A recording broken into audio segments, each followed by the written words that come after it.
Okay. Now, you know, a polymeric chain is a very large chain, and how the monomers are attaching itself, what are the groups present on the monomers, the chains can have different shapes. In my first video, I have shown you how what are the different structures of the polymers. You have linear, branched, and network. Okay, now these chains can also arrange in this time. Normal polymeric chain like a straight chain, folded chain, extended chain, randomly folded, and rubber like chain like a elastic. Okay, so these are different molecular shapes of the polymer. Now let's talk about some properties of the polymer. Now, most of us have a habit. Now, this is not a new scenario at our homes, or maybe even you have a habit just to dump everything in your closet, right? So, which one looks better? Definitely this one, because everything is properly arranged. And in this, it's tangled, it's randomly placed, and whenever you want to go, you have to search for everything. So, I would say this is a orderly arrangement, and this is a more disordered arrangement.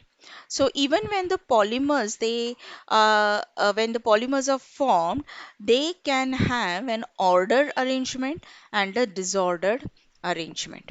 Okay, so this is called as polymer crystallinity. What is it called as? Polymer crystallinity.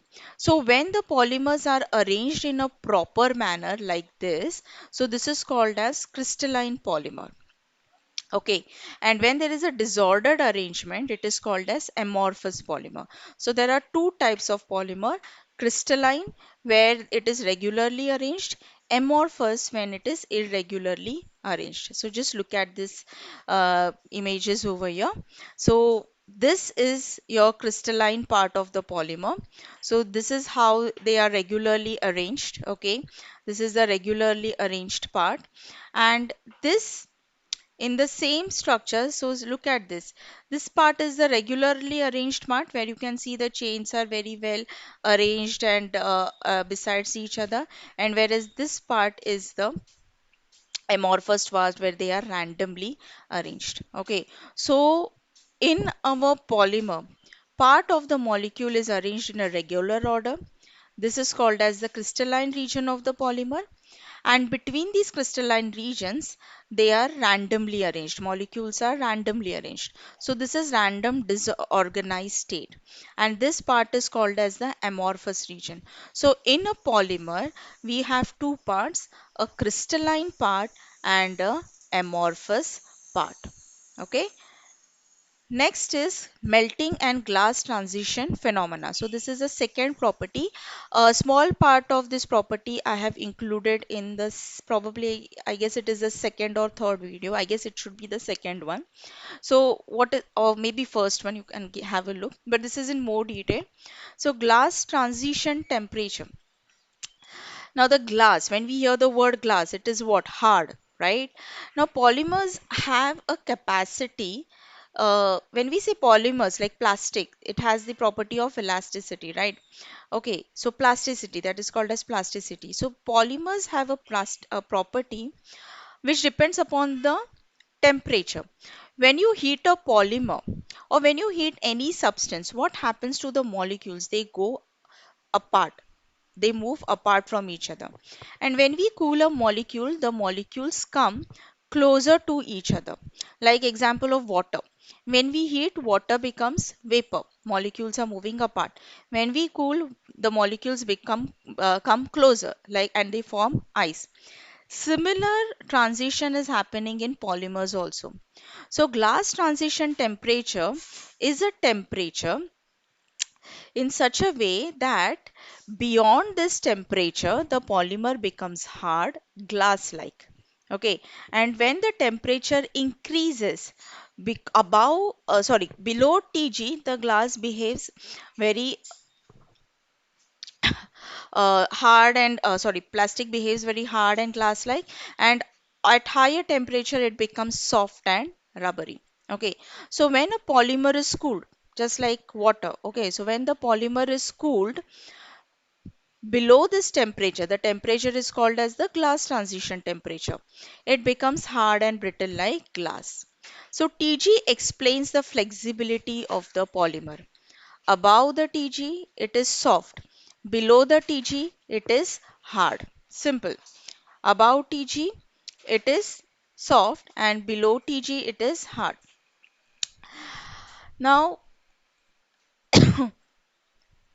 the use of the polymer, application of the polymer depends on the TG value.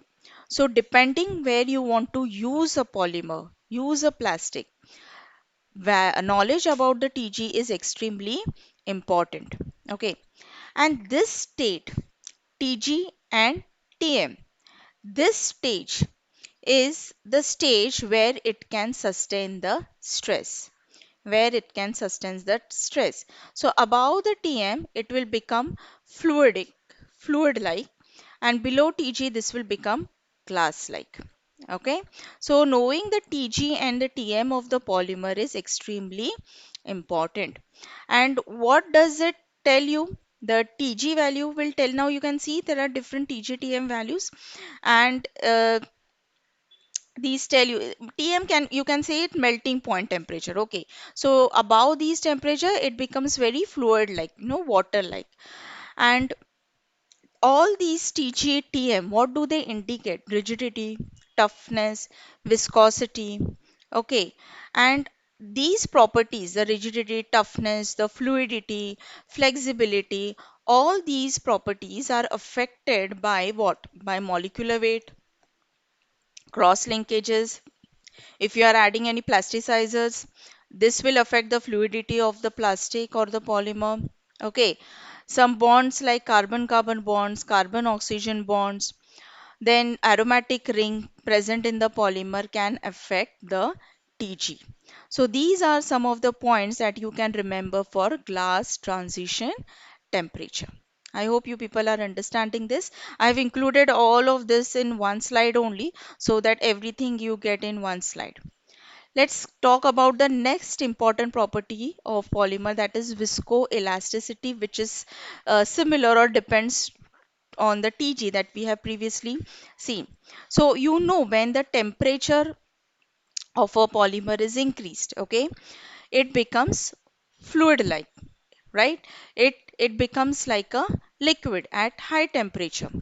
And between that TG and TM, between the low temperature and the high temperature, okay, it behaves like rubbery solid.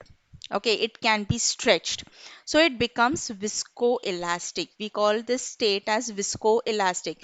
So between this TG and TM, the polymer is viscoelastic in nature. This is the property that we are studying.